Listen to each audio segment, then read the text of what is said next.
shit together. On today's episode, we have A. Charles. A. Charles is a rapper, a singer, and a songwriter who hails from the New York area. He's known for his passionate lyrics and rhythmic beat, drawn comparisons to artists such as Childish Gambino. I met A. Charles a few years ago at an open mic night I did in New York called Inspired Word, hosted by Mike Geffner, and he blew me away. Not only is he super talented, but he's also lovely, and it was so gorgeous to get to chat to him over Zoom. I can't wait for you to meet him. Here's A. Charles. So I actually typically record in Philadelphia. Okay. There's this engineer I've been working with for probably close to like a decade now. Oh, wow.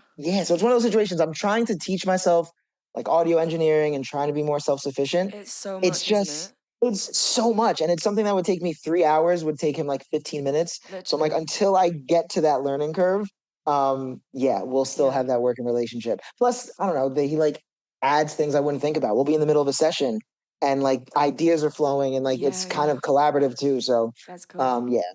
That's like a whole other side of like being an artist now, is like being able to edit your own shit and like reels and everything like that. I am overwhelmed. I hate it. I hate it. So I'm trying to lean into it more. You're so good at it.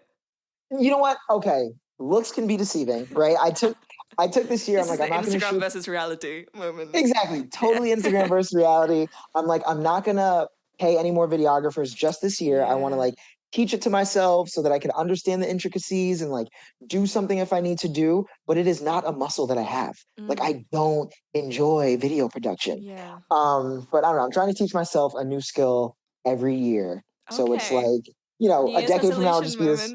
Exactly. I'll just be this Renaissance man that's like, oh yes, of course. Let me handle this photo shoot while I'm just editing the audio. And so we'll see if I have patience for that. Oh my God, amazing. Well, this is kind of wild to be doing this over Zoom when we have actually met each other in person in New York. But I'm very glad that you've joined us here. Thank you for having me. On a scale of shit to together, how are you feeling today? So on that scale, I'm assuming shit is probably a 0 and together is maybe a 10 if we're on a scale of 1 to 10. So I'd say a 7. I'd say a firm 7. That's quite good. Yeah. Why is that? Why are you feeling it a 7? You know what? I feel really full. I actually just spent the past week in Hawaii. So that was just like a really good, it was so relaxing and it just was so recharging and I very rarely shut off. So it was nice to do that for an entire week. So that brought me very close to together. But then you come back to reality and it's like, okay, there's so much I have to do. Vacation's over. So that knocked me down a couple pegs. And I would never say this, but for like a split second, you're always like, man, did I stay like a day or two too long? Should I have come back earlier? Yeah. So that's what the 7 is for. Because there's just like a lot to catch up on. Yes. Yeah. Exactly. How was Hawaii? Had you been before? So I'd never been, and I went with my fiance. It was funny because we planned this before I proposed. So we're going to Hawaii and everyone's like, oh, is this your like honeymoon? I'm like, no, we're not even married yet. It's not a honeymoon. We're just going to Hawaii. Yeah. And we had mixed feelings. So I don't know if you heard, but they had like a terrible wildfire that took out like one of the islands out there in Maui. So we were like, should we go there? We didn't want to be the kind of people that are taking space at a hotel where they're trying to actually have people that are displaced and everything like that. But I actually have a friend that lives in Hawaii and he was like, no, you don't understand. Like you're staying on an island that's so far removed from what happened. Right. Plus a lot of the places that were there, a lot of the money that they were earning during this time, they're like putting it to relief efforts. So they actually are encouraging tourism. So we felt better about it in that sense. And felt like I was in a screensaver for a week. It doesn't even make sense how beautiful it is. Is it like palm trees and shit? There was one breakfast, we just looked out and we were like, what is going on? Like the weather's been like this for the past 3 or 4 days. Oh my God. Have you ever seen the movie Forgetting Sarah Marshall with Jason Segel? Yes. Yeah, so we stayed at the resort that they shot that movie at. No way. It was incredible. Like some of the older staff members were like, oh, Jason was so great. He gave each of us like a $300 check at the end of shooting because of everything we had to deal with. So I was like, okay, I like when people you look up to like live up to their, persona. So it was cool. But yeah, it was a great trip. Oh my God, that's so amazing. Okay, so on that then, what does having your shit together mean to you?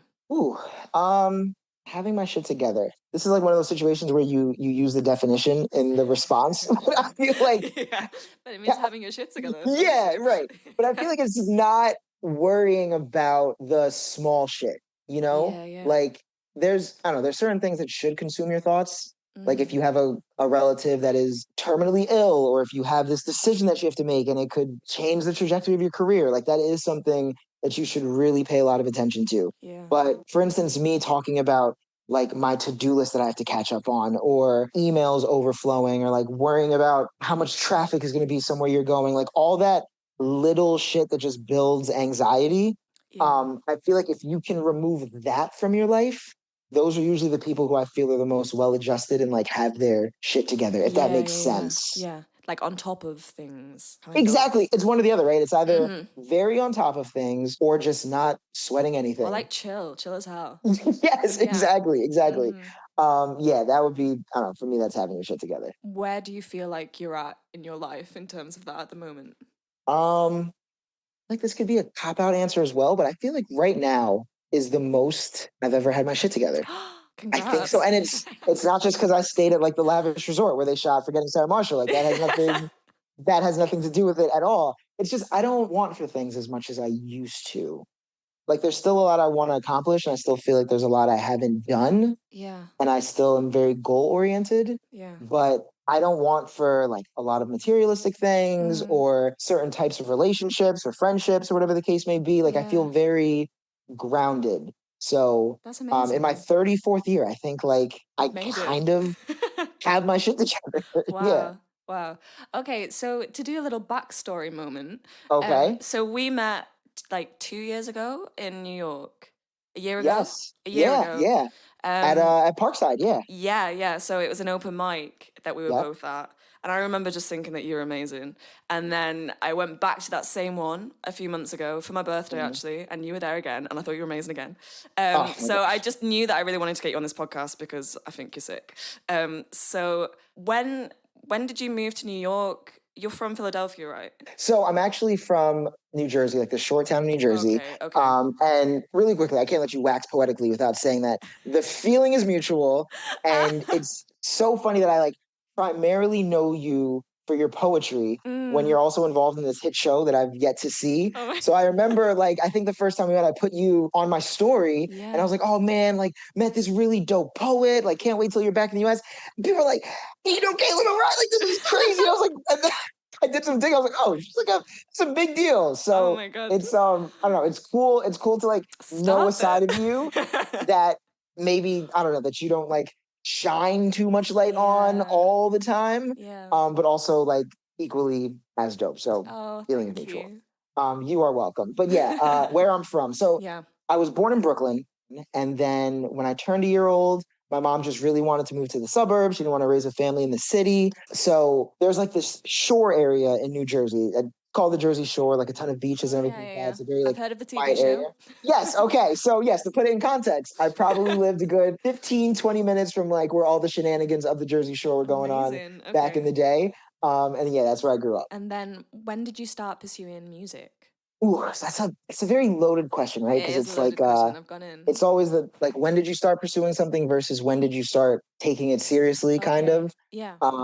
So I always knew I wanted to do music since I was 5. Wow. But I come from a very academic family Okay. where music and the pursuit of arts isn't necessarily encouraged or championed. So it wasn't until I was maybe like 27, 28 years old. Oh, wow. I just had a conversation with my parents. I was like, listen, I'm going to move closer to the city. I'm going to start taking a more active role in trying to make this thing, you know, real. Yeah. And even if that never happens or never happens the way I want it to happen in my mind, I'm like, I can't forgive myself if I don't do this thing.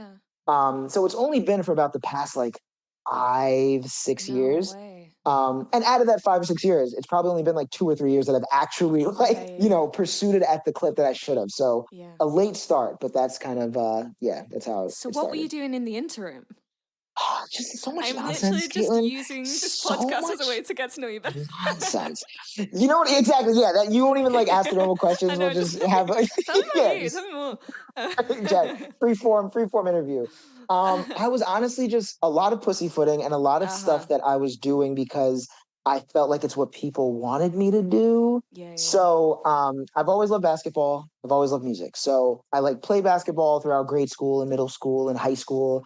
I don't know the terms you guys have, like secondary school or whatever the case may be, but yeah, from like 5 to 17, doing the athletic stuff. Mm-hmm. And then when I got to high school around the age of 13, 14 years old, like I joined show choir, I joined a jazz choir, like I was doing these kind of things. Yeah. When I went to college, I did some musical theater and like I did a couple plays. So I always kind of dipped my toe. Dabbled.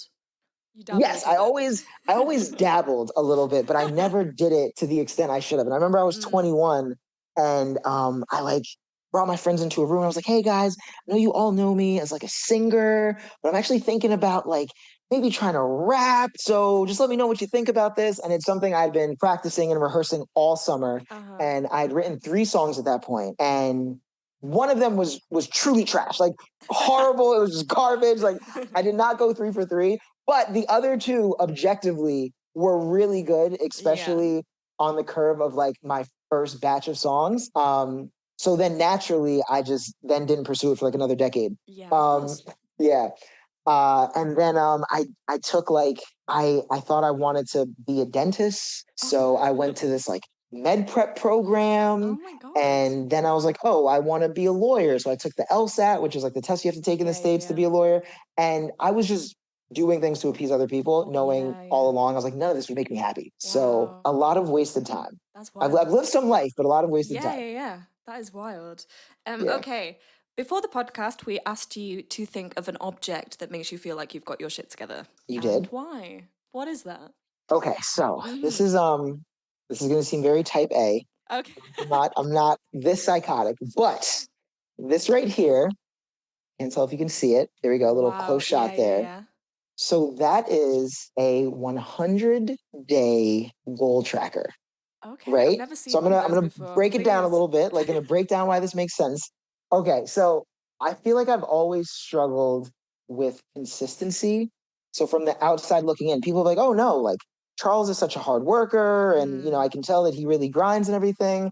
But whenever I was upset with maybe where I was at a certain point in my life, whether it be like with my music career or maybe my fitness progress or my diet or like my financial health, I'm like, oh my God, I've been at this thing for 6 months. Like I should be so much further along. It's like, okay, but within that past 6 months, like how many days were you actually working towards that goal? You know what I mean? So the good thing about this is that every day, like I'll have my objective for the day, like I'll have my plan for the day. Okay. And before I lay my head at night, if I feel like I hit the certain marks, like did I go to the gym when I said I was going to go to the gym? Did I like actually set time to write when I said I was going to do this or that? Or like, did I not spend money stupidly when I said I wouldn't have? I get a nice little X, a nice little dash. And when I don't, I get a circle. So the reason I feel like I need to see it again. Okay. Wow. Okay. So there's 2 circles. So you're doing quite well. So listen, we're only 16 days in, right? Okay. But the reason why I feel like that is a representation of me having my shit together is because 2 bad days out of 16, that like is so good. We're on a good little track there. And then I don't know, I'm just hoping that I'm a very visual person. So if I see that, it's like, okay, this is actually motivation for maybe me to like continue on and like stay accountable. And if I feel like I'm slipping, I can like see where I slipped. So that's so good. I want to steal that because I think I'm kind of similar in terms of like having ambition, but I will easily get distracted. And if I don't hold myself, I think this is like a self-employment thing, right? Like if you're in charge of like making your own dreams come true, like it's so easy to fall off the wagon with doing it, but that makes it look so manageable. I really want to do it. People who are self-employed and successful by like whatever bar of success is for them, I always give them so much credit because it's like no one is telling you to do anything. Like you just have to have that like self-motivation and you have to just limit all the distractions. Like I always complain about my 9 to 5, but I understand why people fall into that trap because it's like, all right, there's so much structure and like you have to be here at a certain time and someone's on top of you. That is so good. So what, do you have like a list of things every day for you to earn your strike? to earn my stars, my gold stars. So it's not necessarily it's giving primary school. Exactly. Yes. I've actually hired a teacher to come in and give me. No, it's so it's more I always think about looking at things in the micro and the macro, right? Like this is very micro in terms of like, Okay. okay, each day we're doing something, but then in the general sense, it's more macro. So for the Yeah, most yeah, part, yeah.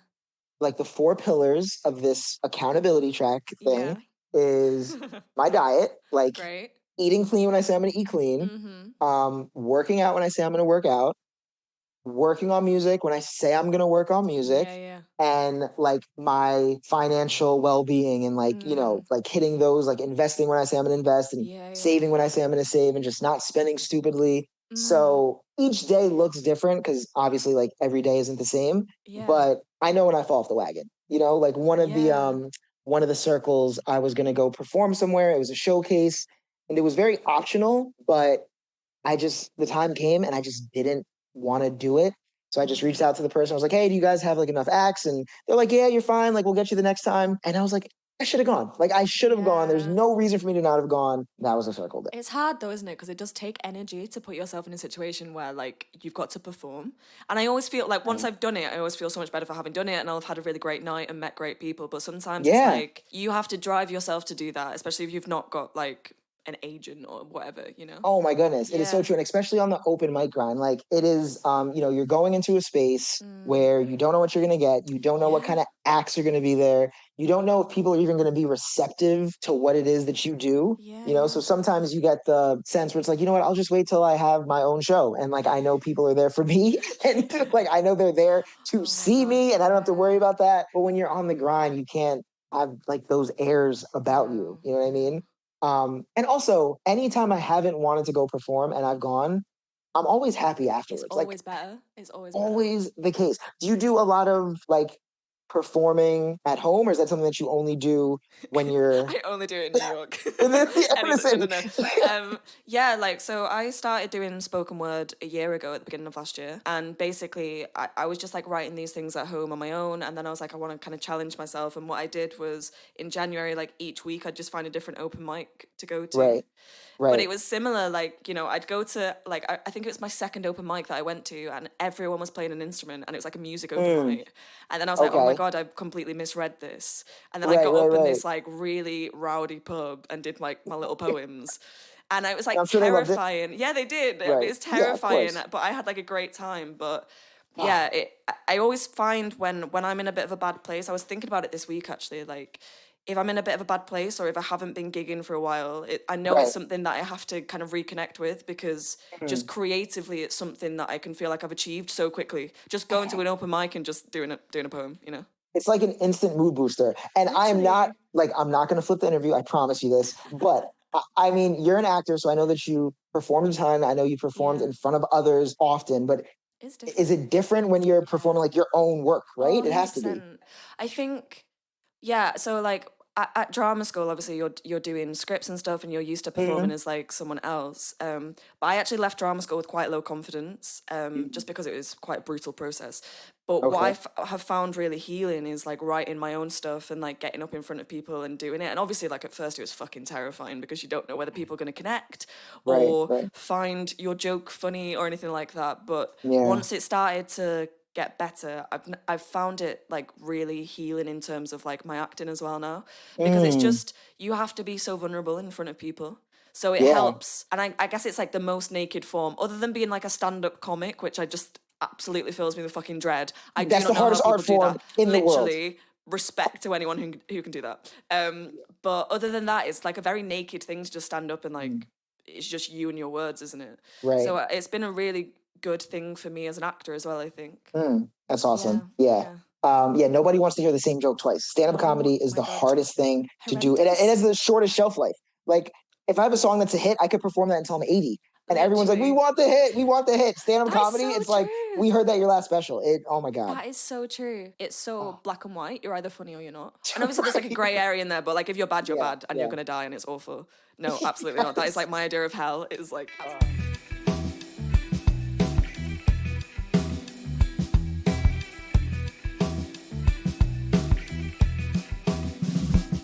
a time in your life where you felt like you really had your shit together. A time in my life where I really felt like I had my shit together.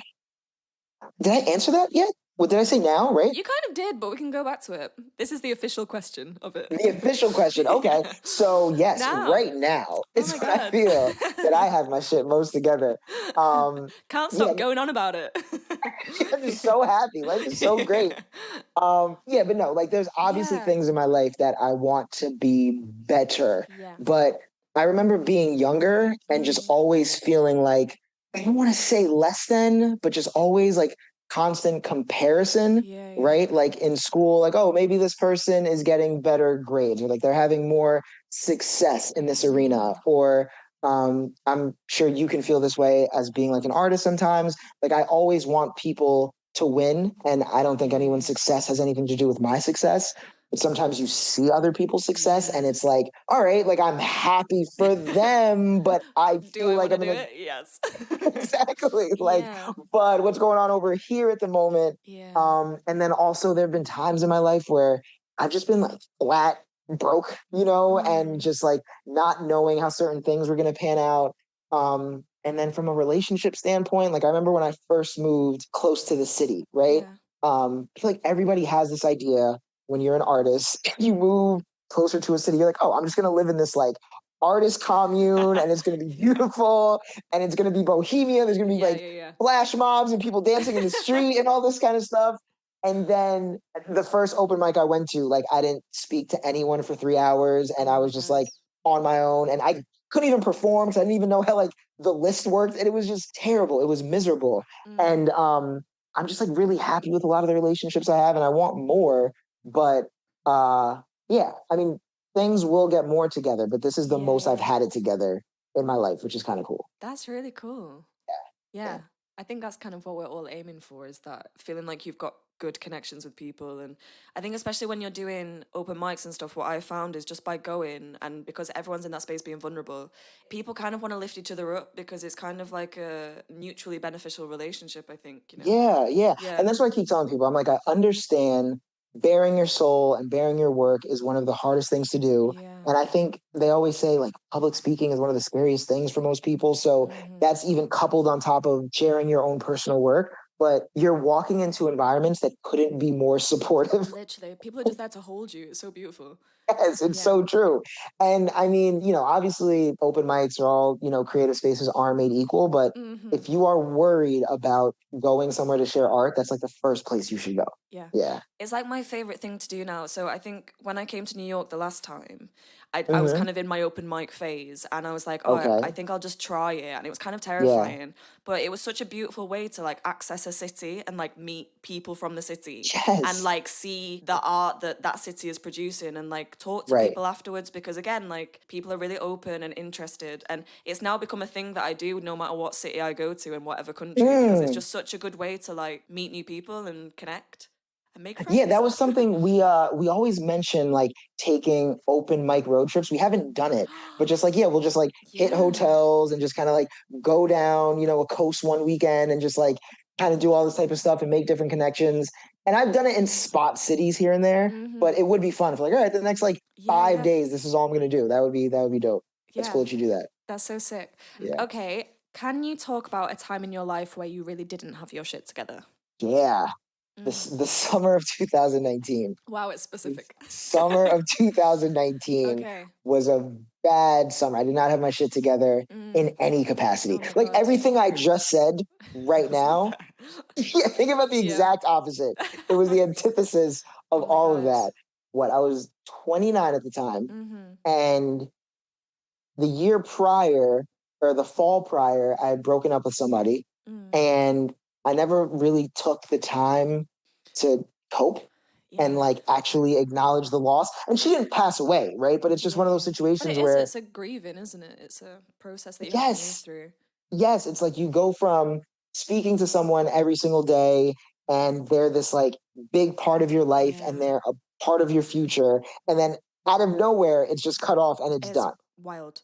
And the Yeah, only other it's person, I've said this a few times, but because it is like grief, but when someone dies, you've got a community around you that you can kind of call on and everyone's kind of going through the same yeah, thing. But in a relationship, like the only other person who's going through it, you can't really right. speak to. Like, it's such a solo grief. Such a solo grief. Exactly. Like, you want to call the person. Yeah. It's like, okay, you're actually the last person I need to be I speaking to. know.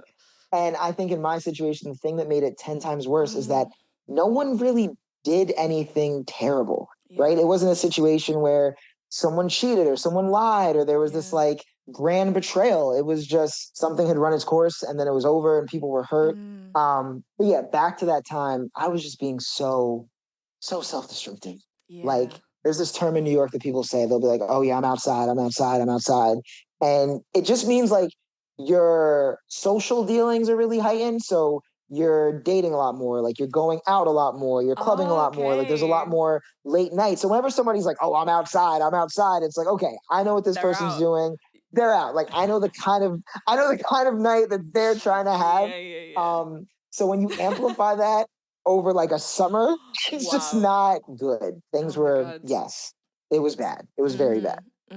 What do you think like calmed you down or like got you through that time? So I think I had a reality check, not to be too dramatic, but it was almost like a quasi near death experience, right? I'll try to tell this story as quickly as I can, but I was dating someone that I should not have been dating. Okay. And I am not the biggest drug user in the world. Like that's never really been my bag. But this person kind of pushed me past my limits. And it wasn't anything crazy. It was an edible. It's just my body just did not respond to you can trip off that shit. right, exactly. My body just responded to it very poorly. And I remember just like fast forwarding 12 hours and it's midnight and I'm on like a stretcher in an emergency room somewhere. And like I was having these like brownouts and blackouts and like getting picked up off the street by cops. Like it was very, very, very bad, right? And I realized I was in a situation where I was with somebody who didn't care for me and they saw the situation going bad and they didn't really care to do anything about it. And I was like, you know what? I actually can't be mad about this person because I knew the kind of person I was dealing with. And I should have never even put myself in this position. So that was the kind of time that like made me reel it in a little bit. It's like, all right, come back to center. Let's like ground ourselves a little bit. Inside. inside. Everybody inside. Yes. It was an outside summer. It was a very inside fall. It was very inside fall. Yeah. Oh wow, that's wild. Yeah. I can imagine that would have been a bit of a wake up call though. Definitely, and I'm kind of glad it happened because if it didn't, I just would have just kept on that like track until maybe something worse happened. You know, yeah. And I think as well when you realize that you kind of have the agency to make better decisions as well, like yes, yeah. Like I'm not 16 or 17. Like my parents are like, all right, listen, you've been off the rails for a week. It's like okay, as long as I can keep showing up to work and like make rent and handle my responsibilities, it's just this is ongoing. So that was a rough time. That was a rough summer. Wow. Well, thank you for sharing that. Okay. 3 things that make you feel like shit. Okay. The first one's also kind of literal. Okay. And not to be too disgusting, but like whole milk, whole milk. Whole milk makes me feel like shit. It just does not agree with my stomach. Wow. And I'm not fully lactose intolerant. Like I can have ice cream, I can have like mac and cheese and the whole nine, but you can flirt with it, but you can't. Yeah, I can totally flow with it. But yeah, whole milk will just destroy me. And it's to the point where it's like every now and then I'll go and visit my parents like a couple times a year. And I'll be like, you know what? I have nothing to do tomorrow. I still love the taste of whole milk. I never have cereal. I'm like, I got a clear morning. Like, I'm just gonna self-sabotage. Fucking hell. Wow. Like, we're just gonna go for it because I need this taste. But yes, no, my whole milk dairy intake has probably gone down like 1,000% since I was younger. So that makes me feel like shit. Yeah. Truly. Yeah. Understandably. Yeah. Truly. What else is there? Okay, so we got whole milk. People who were rude to wait staff. Yeah. Like seeing that from afar, I'm just like, what are we doing? Horrible. Like this isn't cool. Yeah, it's punching down. Punching down. And not even I don't even want to say punching down because it's like, you know, like who's up, who's to say. Yeah. But I remember once again that year, 2019, not a good year. I was dating some girl who was rude to a waiter, and it was for the most insignificant thing. Like she asked for, let's just say, water with no ice, and they brought her water with ice, and just went off on this woman. And I was like, "Are you? What is going on here?" And she ended up being one of the worst people I've ever met. So it's like It it is a tracked. sign, isn't it? Yeah, It's like it the tracked first eventually, sign. but yeah, that definitely makes me feel like shit. Yeah. And then, you know what? Something that really makes me feel like shit is forgetting the words or forgetting the lyrics to a song that I have performed a million times. Oh my Like, God.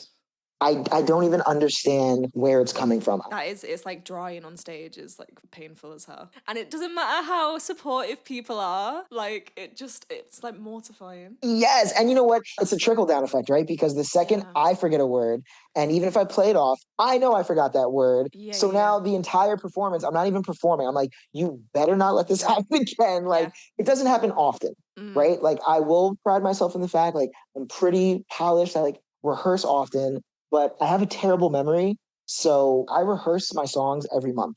So there was a time where, to this point, I probably released like 50 songs.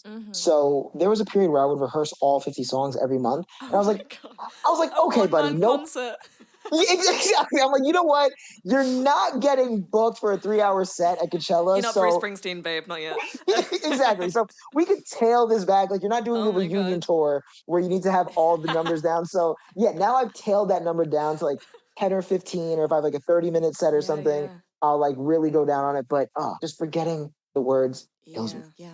I have it as well that like, I don't know if you get this, but when you're performing, it's like in flow, right? And you're just in the moment and it's just like flowing out of you. Right. But sometimes if I'm like super nervous or like tired, I'll have like an out of body moment where like I'm commenting on, this is the bit that you struggled with last time. Oh my and you gosh, forgot yes. it. And then you're like, fuck. And then it's approaching you and it's approaching you and then it happens and you're like, this was a self-fulfilling prophecy. I don't know how we've got here. Do you know what I mean? It was a couple years ago. I had to stop doing that because I had a weekend where I had 3 dates, Friday, Saturday, and Sunday, and I was doing a song each one of those dates. And I'm not going to say I forgot the words like each time I did it, but it happened once. And then through the performances, that same part of the song, it wasn't as strong because I had that mental block. And I was like, we got to figure something out. It's crazy. I was a month from just going to therapy just for that specific, like, I got to sit down with someone. Yeah, we got to figure out this mental block. Oh my God. Yeah, no, it's like we have to be kinder to ourselves as musicians on stage and as artists, but it's actually funny. I have a buddy of mine. He won't mind me saying this. His name's Andre. He like prides himself in this, but he will not routinely because he's a great performer, but he'll like forget the words and not have a care in the world about it. He'll be like, you know who else forgets the words often? Adele. He's like, how do you think Adele's doing? I think she's doing pretty well. And I'm just like, what are you talking, you know? You gotta be kind to yourself. Treat yourself like Adele would treat herself, you know? Treat yourself like Adele would treat yourself. And, you know, I don't know. I come from a background of like, you have to be professional and like professionalism all the time. Type A, super type A. And he always tells me, he's like, think about it. He goes, if somebody forgets the word during a set, can you still tell whether or not that person was talented or whether or not that song was good or whether or not there's like merit in their performance? I'm like, yes. So that's always his standpoint. He's like, my talent will shine through. I like that.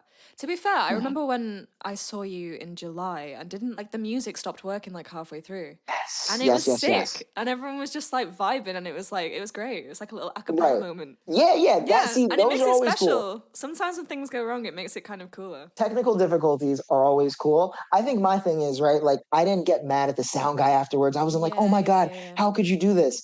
I think I'm too hard on myself. So whenever the mistake is on my end, then I just treat myself like the unwanted stepchild. And I'm like, what is going on? Yeah, you need to treat yourself like the sound engineer. Exactly very true. I saw the smirk. I saw the smirk, Ant. You guys are great. Hey, Ant. Hey. You do a great job in editing this podcast, might I say. If people like the podcast, what do they need to do? Like it. What else? Follow it on social media. And then what? They could share it with every single person they know. Thanks, Ant. You can go back to your corner now. Bye. Okay, 3 things that make you feel like the shit. The shit. 3 things that make me feel like the shit. Writing music makes me feel like the shit, but not just writing a song. So a lot of times people will ask me about the song making progress. It's like the process. It's always like, do the lyrics come first? Or, do you hear the music first? And a lot of the times it's very scientific, right? Like I might have lyrics in my notes app for a couple weeks or a couple months on end. And then I will strategically find a piece of instrumentation that like goes with it. Yeah. And I like Frankenstein this song. And a lot of good stuff has come from that, but it just feels very formulaic. Like manufactured. Exactly. Yeah. The times I feel like the shit is when none of that is available. I just hear something. I instantly have an emotion to it. Wow. And it's like within 20, 30 minutes, it's just like this thing comes out of it. And you're literally creating something out of nothing, right? Yeah. Like you are just, there's this thing and it wasn't there before. And now it's here and you love it. I remember Michael Jackson told a story, like him and Prince always had a beef. Or maybe Quincy Jones told the story, but they had this beef that a lot of people didn't know about. Oh. But there's like rumors that Prince tried to run Michael Jackson over with his car one time. Like it gets very deep. Like a lot of stuff happened. But they were in the studio one time and they were working on this song, and I guess it was getting late. So Quincy was like, "Listen, Michael, it's not going to happen tonight. We have the bones for a really good song. We'll get back to it tomorrow." And Michael was like, "If we don't finish the song tonight, God will give the song to Prince." And it's just like, no, I kind of believe in that divine intervention sometimes of like wherever it comes from. Sometimes it's just an energy and this thing falls in your lap. And it's like, okay, we need to look at this right now because we don't know if it's going to escape us. Like if we don't. That's reminded me of a conversation that I had with a friend who told me that, so genius, like, I am absolutely going to butcher this and get it all wrong, but essentially I think it maybe came from the Greeks. And it was like a genius. And it was like, you weren't a genius, you had a genius that was like this thing that came to you in a moment, and it would like help you create this amazing like work of art. But then once it was done with you, it would like hop off to someone else. And it was kind of like whether you were open to this thing or not. So for example, this song coming to Michael Jackson was like his little genius meeting him. I love that. Yeah, how good is that? So it's like, it makes it better as well. Oh wait, Anna has just actually looked up. It's Roman religion. I don't believe half of this. Yeah, I just make up facts. The bare bones are there, but the actual... Okay. The last one was apples have more caffeine than coffee. Which was wrong. I got that wrong. Apples do not have caffeine. You said apples have more caffeine than coffee. That's just something you threw out one day? The same amount. But it was wrong. But this is right. So it's a Roman thing, and it's the genius. And it's this thing that comes down to someone, like a guardian angel, it says. And it will like visit someone. Because sometimes, right, and I don't want to blow my own trumpet, but sometimes I'll write something and I'll be like, I don't know where the fuck that came from. And like, that's cool that just came out of me. But like, I can't remember deciding to write it. Do you know what I mean? And that's the thing, like maybe that's what makes us feel like the shit in those moments. I mean, obviously we train to a certain amount to be able to receive that gift. But like you said, you were open to it. Yeah. And like you let it flow through you. And it's just, I think it's that is dope. It's cute because it's like, it kind of takes the pressure off. Because if you're like getting writer's block or something, and you're like, oh my God, I'm shit. It's like, no, the genius just isn't with you at this moment. It's with someone else. You've got to share it. That used to be one of my biggest fears. I was like, you know what about if one day, like all my wildest dreams come true, like I make it to this position that I really want to be in, and then I just lose it. And then it's just all gone. And like I lost the sauce. And I feel like a lot of performers and people who write deal with that. But it's like you said. Second album syndrome, right? Yeah, second album syndrome. But you just can't force it. No. Can't force it. Yeah. Genius. I'm gonna start using that. Yeah, I'm gonna, you know what's gonna happen when I use it like the first 10 times, I'm gonna bring up this conversation. I'm like, oh my God, I was talking to Caitlin, she had this thing about the genius, and then Aunt looked it up, and then it comes from like Roman, like, and then after the 10th time, I'll then just like adopt it as something that I say, and not that, so if you ever hear me say it again in a further time, I promise you, I just forgot where I originally heard it. The crediting is here. We have it on record. Exactly. You can always pull this up. Yeah. 2 more things that make you feel like this shit. 2 more things. I don't know. I wouldn't consider myself like a fashionista, but I do occasionally like to dress well. Like I like to think I have a nice sense of style. Green number. Yeah. Thank you much. Yeah, like the little monochromatic green thing going on here. But when you put on an article of clothing and it just fits perfectly, it's like we don't have to get this tailored or altered. Like we don't have to do a ton of styling with this. This is just the fit. And it feels like it was made for my body. And I love those moments. Yeah. Where do you like hit up shops wise? You know what? I am pretty boring. Like if I find something that fits well, then it's like, I'm going back here again and again and again. Yep. So I really like Levi jeans fit me really well. A classic. Yeah, classic. So I have a ton of Levi's. I guess this is kind of considered like fast fashion, but a lot of Zara stuff fits me well. Yeah. So that's kind of a thing. And then in my other alternate life as like a corporate 9 to 5er, a lot of J. Crew stuff seems to fit me well. Nice. So those are kind of like some of the mainstays. Yeah. It's amazing when you find the look that you're going for. I love it. I'm trying to get better. I want to at some point be one of those people that like people comment on their sense of fashion. Like right now I get, oh, you dress well. And I'm like, well, yeah, I dress well. But I want to take it to that next level. People What like, do oh, you you know think what? is the next level? Like just snazzier shirts? It's just really colorful, Yeah. loud printed shirts. I think it's a mixture. Okay, I think it's a mixture of two things. On one end, just putting a little bit more effort into like, let me spend 20, 30 minutes just to see like what goes the best with Yeah. this thing out of what I have in my closet. And then also just taking more risks and like not caring so much about what people think about the fashion. I feel like that's when I've found like my coolest fits. When I was like, you know what, this may not work, but I'm gonna go for it. And lo and behold, yeah. Yeah. One more thing. Okay, so this might seem like a little self-serving, but I like when I get praise or validation that I didn't seek out. Okay. Right? Okay, so for instance, you're on Instagram, we're all on social media. Yeah. And you're supposed to be your biggest cheerleader. Like if no one's yelling your accomplishments, then who else will? Yeah.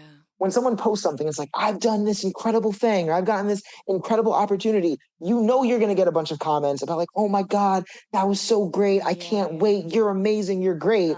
And it feels great, but it's almost to some extent like you sought it out in a way. Yeah. You know? So whenever I get those kind of moments where maybe it's like I haven't posted for a couple months, or I'm not in the midst of a cycle where I'm actually releasing any music, and I get a text or a DM and an email, and it's like, you know what? This really meant a lot to me.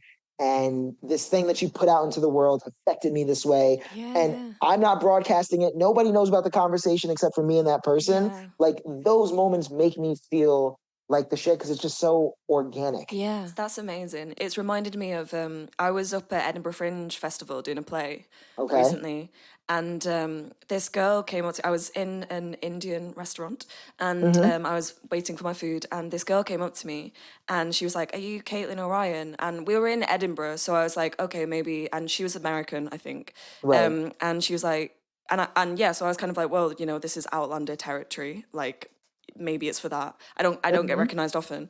And she was like, I just want to say that like I've been listening to your podcast and it's amazing. And I was literally like, that meant more to me than anything else, because this is something that me and Ant have like created for ourselves with nothing else. And like, you know, it just that felt so special.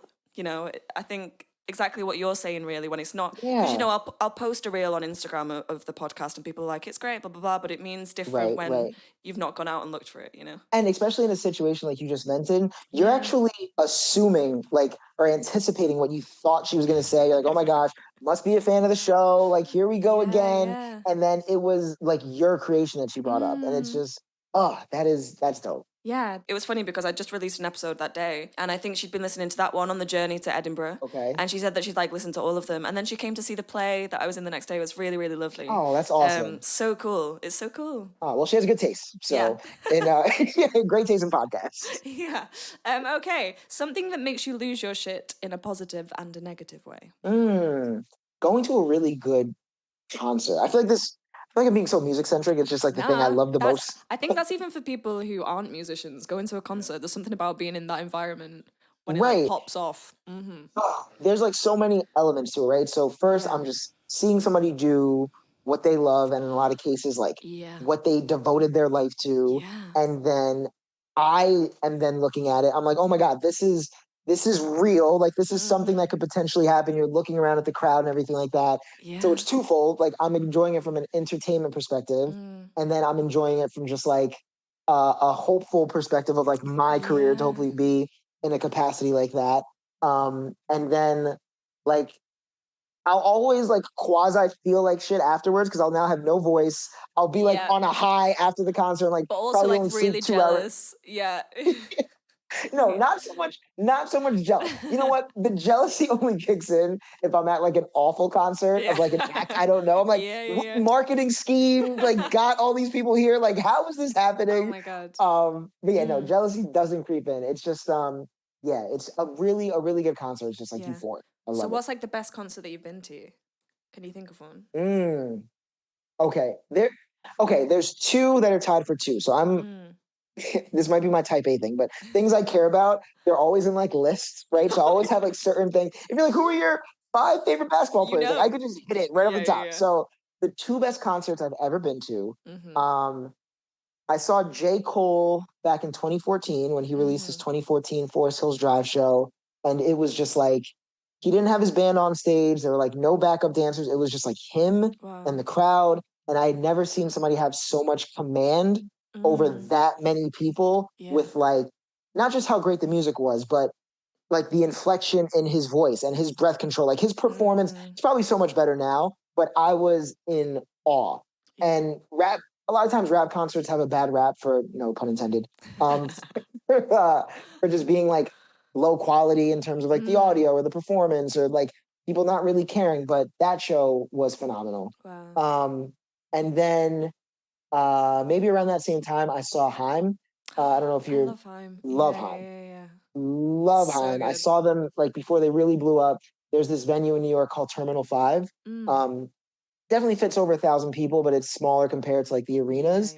And they just kicked ass. And like you could see the chemistry that they had just being sisters. And like it was amazing. Like I've probably seen them 5 times since. Like anytime they come into town, like I'm going to see Haim. I just love those girls. They are great. Yeah. How about you? Any like good shows recently or concerts or? I saw Kendrick Lamar in Primavera, and that was like Hello. insane. Literally, kind of what you were just saying. It was just him on stage with some like with his dancers, but like, oh my God, it was unreal. Was this recent? Yeah, this was June. Is Primavera a venue or a festival? It's a festival in Spain. Okay. Yeah. Oh my gosh. Talk about like a great like backdrop to see Kendrick Lamar too. God, like, we're just in Spain. This is But watching that, I was just like his command over like language and like an audience and a crowd was just wild. He's a gem. But kind of what you were saying before about when you go to a concert, it's kind of multi-leveled for you because it's something that you're really interested in, and it's like you're appreciating it in a different point of view. Like I went to see Hamilton in December in London, and honestly I had that moment where because it's like something that I want to do, I was like watching these people at like the top of their game, like, and being so inspired by them, but at the same time just thinking, God, this is, you know, something that I really want to do, and like not jealous, but just like inspired and like admiring, and also like how do I do that thing? Like it's such a strange thing. And then I was gave a standing ovation at the end, and I was sobbing, like I was like hysterically crying to the point where the guy who played Hamilton looked me in the eyes and like did a sad face at how much I was crying. Oh my gosh! So that just like brought it to a whole nother level. I know, literally. You know, this goes back like a little ways, but Big Sean used to have this thing on YouTube, right, where he would kind of do these like motivational videos or whatever the case would. But one time he was talking about something, and he's like, if you see something and someone else has done it, that thing is real. Like you might not know how to get it, or you might not know how to do it, but it's real. It's like so he would talk about. It's achievable. So he would talk about being in high school and him being broke and these artists coming to Detroit, like Kanye and these massive artists and Jay-Z. And he's like, okay, I'm nowhere near where this person is, but I could get there potentially if I just do certain things because they're a human being. I'm a human being. Like we all, for the most part, have the same tools to some capacity. So it's just, I mean, it's easier said than done, but it's like, if you, it sounds so cheesy. It's like, if you can see it, you can believe it, but it's real. Like it's so real. That's a nicer thing than just being like envious of the people who are doing it. Like see it more as like an approval of the fact that it is achievable, you know? Right. That's probably the most draining thing about the artist community is that being around people that maybe aren't as successful as they want to be at this stage, they'll just always try to poke holes in anyone's success. It's like, oh, well, this person's dad is this person, or this person had this amount of money, or they had this opportunity. I'm like, when it comes down to it, we all have privilege in some capacity, Yeah. right? Like there's artists who have made it that had 3 kids and like had to work a gig. And I don't have children, so I have so much more free time. It's like you can find, not saying that, you know, having kids is like a terrible thing, but you can always find your own privilege in anything. So it's like just find what your privilege is and try to lean into it and like figure it out instead of wasting so much energy just breaking somebody else's success down. I don't know. For sure. Okay, something that makes you lose your shit in a negative way. All right, lose your shit's probably like too strong of a word, but something that makes me very, very sad is when you grow apart from someone who you were once really close with, and it's just like a gradual thing, right? And then one day you look up, and that's probably the part that makes you lose your shit. It's like we used to be so close, and nothing happened. It's just we used to talk every day, and then once a week, and then once a month, and then on holidays, and then a couple times a year, and then when you do speak, that magic is just gone. So like whether it's like families or loved ones, and almost exclusively in situations where no one's done anything wrong, it's like, okay, how do we fix this? But there's nothing to fix because you probably just grew apart as people. I don't know. That just, I think about that a lot. Like, and not knowing the moment when it happened, right? Like there probably isn't a single moment, but it's like, I was once so close with this person. Is there something maybe we could have done differently? Or maybe if I said yes to this trip, or if we like decide to live in the same city, like would our relationship look totally different? I just, yeah, I'm not a fan of that. Yeah, that's such a good one because I think so many people experience that. And I find it living in a city, like, because I came from like Oldham, like a town up north. And when you move to a city, like, your life just starts to look so different from the people who you were friends with at school. And then you realize that you kind of have less in common, or, you know, the age that I'm at now with people approaching 30, like they're in a long-term relationship and that's their priority. And then if you're single and you're 28 and like you therefore are not your best friend's priority anymore because their life is starting to look slightly different. And it's these little losses that you just kind of have to keep dealing with throughout your life. Yes.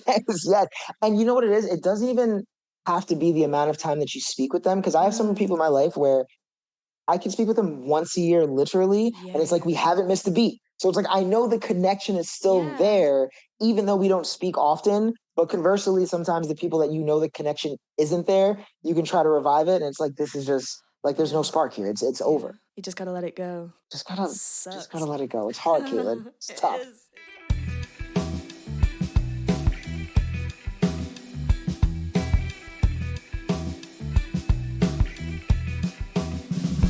A moment that you found some shit out about yourself.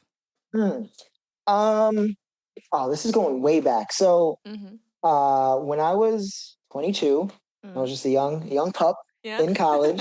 So I told you that my family like was very academic, right? Yeah. So all the time that I was in college, I was basically taking science classes with the expectation of, you know, to become a dentist one day. Yeah. And my older sister's actually a physician. She got me into this like medical program for aspiring dentists. Like I was really deep in the weeds. I was deep in the weeds. And I remember I was going into my senior year of college, and instead of telling my mom, like, hey, you know what? I don't want to be a dentist. I think I want to be a musician. I'm going to start leaning into this direction. I was like, I want to be a lawyer. So I just like kicking it down. Yes. Okay. Slightly less disappointing. Exactly. Yeah. I in my mind, I was just like, okay, what's something I could do that I would just hate less? I'm not gonna love this. I would just hate it less. Oh my God. So in order to do that, I had to change my major, and so I changed my major, and I promised my family, I was like, listen, I'm still gonna graduate on time. Yeah. Everything's gonna like be according to plan. And fast forward, I did not graduate on time, so I had to go back for my 5th year. Yeah. So just like building the backstory of the potential disappointment for the family and everything.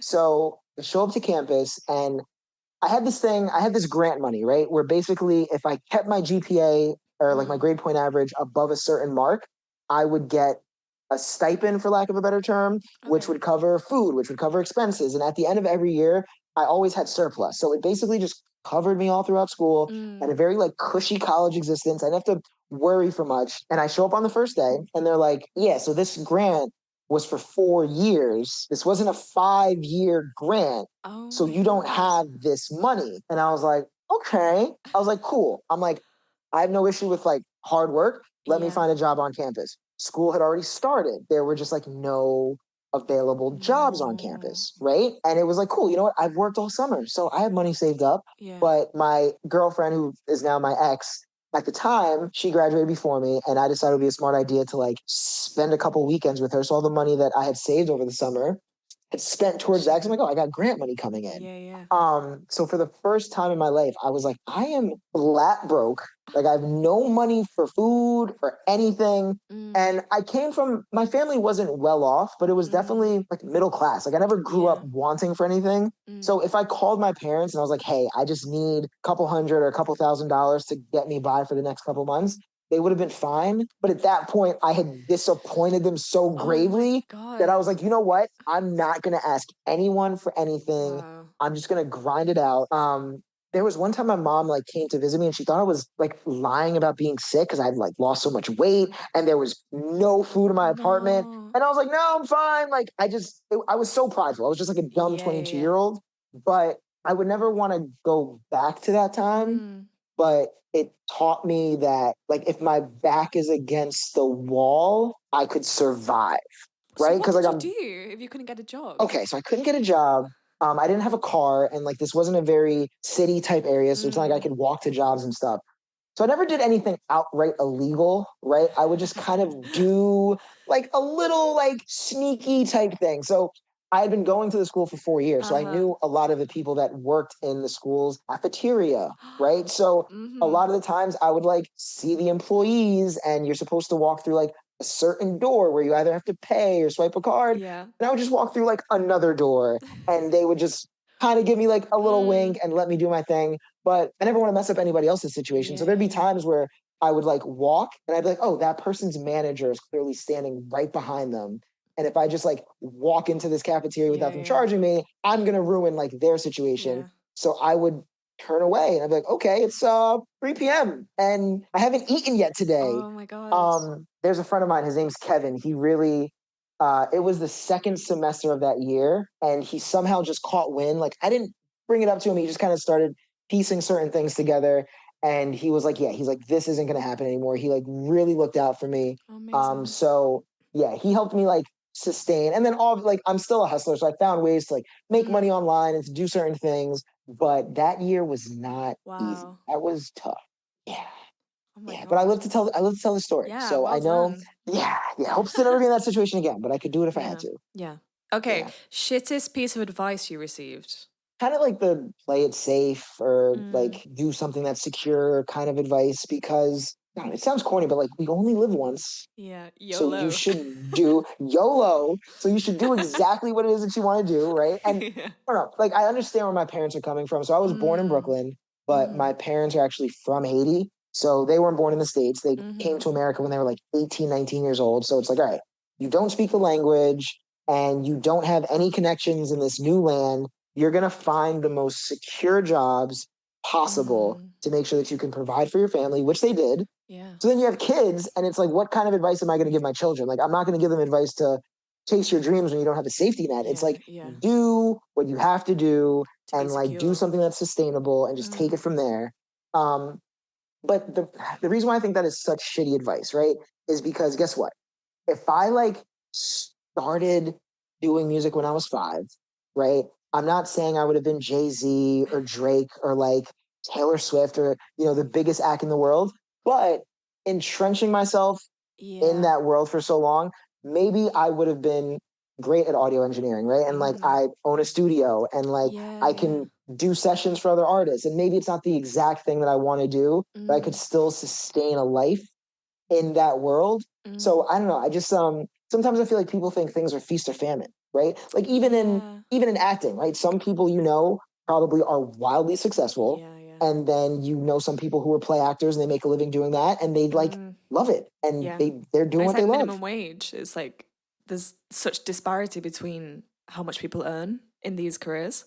Yes. Yeah. That's why I always think that the real thing that you should say if you're trying to come from a conservative standpoint is just live below your means, right? Yeah. Like if you make $30,000 a year, don't have a $50,000 a year lifestyle. Like Yeah. as long as you live below your means, you can do what you want and not have to like trade it in for something that's more, I don't know, suitable or whatever the case is. Yeah. And compromise, basically. Compromise. No compromiser. No. Yes. Okay, shit you wish you'd known sooner. I wish I knew life was a cumulative effect. Like, Okay. all right, so what I mean by that is there's been so many times where I haven't done something because I was worried about how long it was going to take, right? So when I was in my early 20s, I really wanted to learn how to play the piano and I wanted to learn how to play the guitar. I still do, still plan on doing it. But I was like, you know what? I mean, that's something people start learning when they're like 5 or 6 years old. Yeah. And by the time they're my age, they're so well versed in it. I'm like, it's just too late for me to do that. I don't have the time. But if I would have just practiced like once a week Yeah. from that time period, by now I'd be proficient If in you the added guitar. it to your 100 goals, you'd be... Exactly, yes. For next year, that's on the list. That's on the list of the 100 goal tracker. But it's just, I feel like that could be related to so many things in life. Right. I think I said earlier. So my older sister was a doctor. And I remember when she was doing it, people were like, oh my God. So you have to go to school for 4 years. Then you have to go to medical school for another 4 years. And then you have to go to like residency for another 2 to 4 years. Like that's so much time. And it's like, yes. But if it's something you want to do, the time is going to pass anyway. So it's like, just do it. And over time, it just like builds and it builds and it builds. And then you turn back and it's like, oh yeah, that just all added up. To where I'm at now. And I think when you think of goals like that and you put them in the distance, it feels like such a mountain to get there. But actually, like what you're saying is you're actually just doing a day at a time. And if you just focus on that, like even if it's becoming a doctor or like learning the piano, if you just take it a day at a time, you just will get better slowly. Of course. And once again, I never like, I don't know, I hate talking in cliches, but life is just really made up of simple truths, right? Like that really is all it is. It's like, take it a day. Like it's something we've heard a million times, but this stupid little 100-day goal tracker thing is making me realize like, oh, no. It really is just like a day at a time. And if you screw up one day, like you don't screw up a life. But if you have a goal 6 months or a year in the future, you might feel like, oh my God, I messed up today. Like this thing that's so far off is now unattainable. It's like, it's not. Like you'll just pick back up tomorrow. Yeah, I love that. Okay, before the podcast, we asked you to think of a shit shot. That is a photo that might be on Instagram or in the media that to the outside eye looks like you have your shit together, but in actuality, you did not. All right, so let me really quickly show you what the shish shot is. All right, so I don't know if you could see it. So it's you, but loads of it's me. Look at me. It's a lot of me. So do either of you use Spotify? Yes. Okay, so you know how they have like the Spotify Wrapped? Like at the end of the year, it shows you everything that you listen to and how much you listen to them. So when you are an artist on Spotify, it shows you your personal stats for the year. So in 2019, I remember my goal was to have over 100,000 streams for my catalog and like do it organically. I'd never done that before.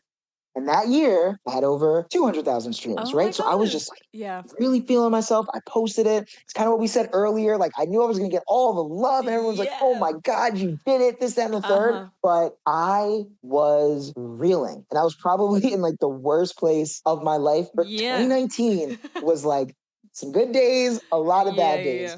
So I already brought up the summer thing earlier and like I was outside way too much. That year, my goal for the year was to release a song and a video every single month, right? So, and I didn't have a batch of songs. Like I had 12 songs ready to go. I was like, we're gonna get this going. I was like, you're gonna write a new song every single month because if you want to work in this industry, you have to like have the muscle to write on demand. And then I was like, all right, social media, people engage with video content a ton. So I'm like, you gotta have the video along with it. And I was just working at a breakneck speed. I was just like running myself into the ground. I was always tired.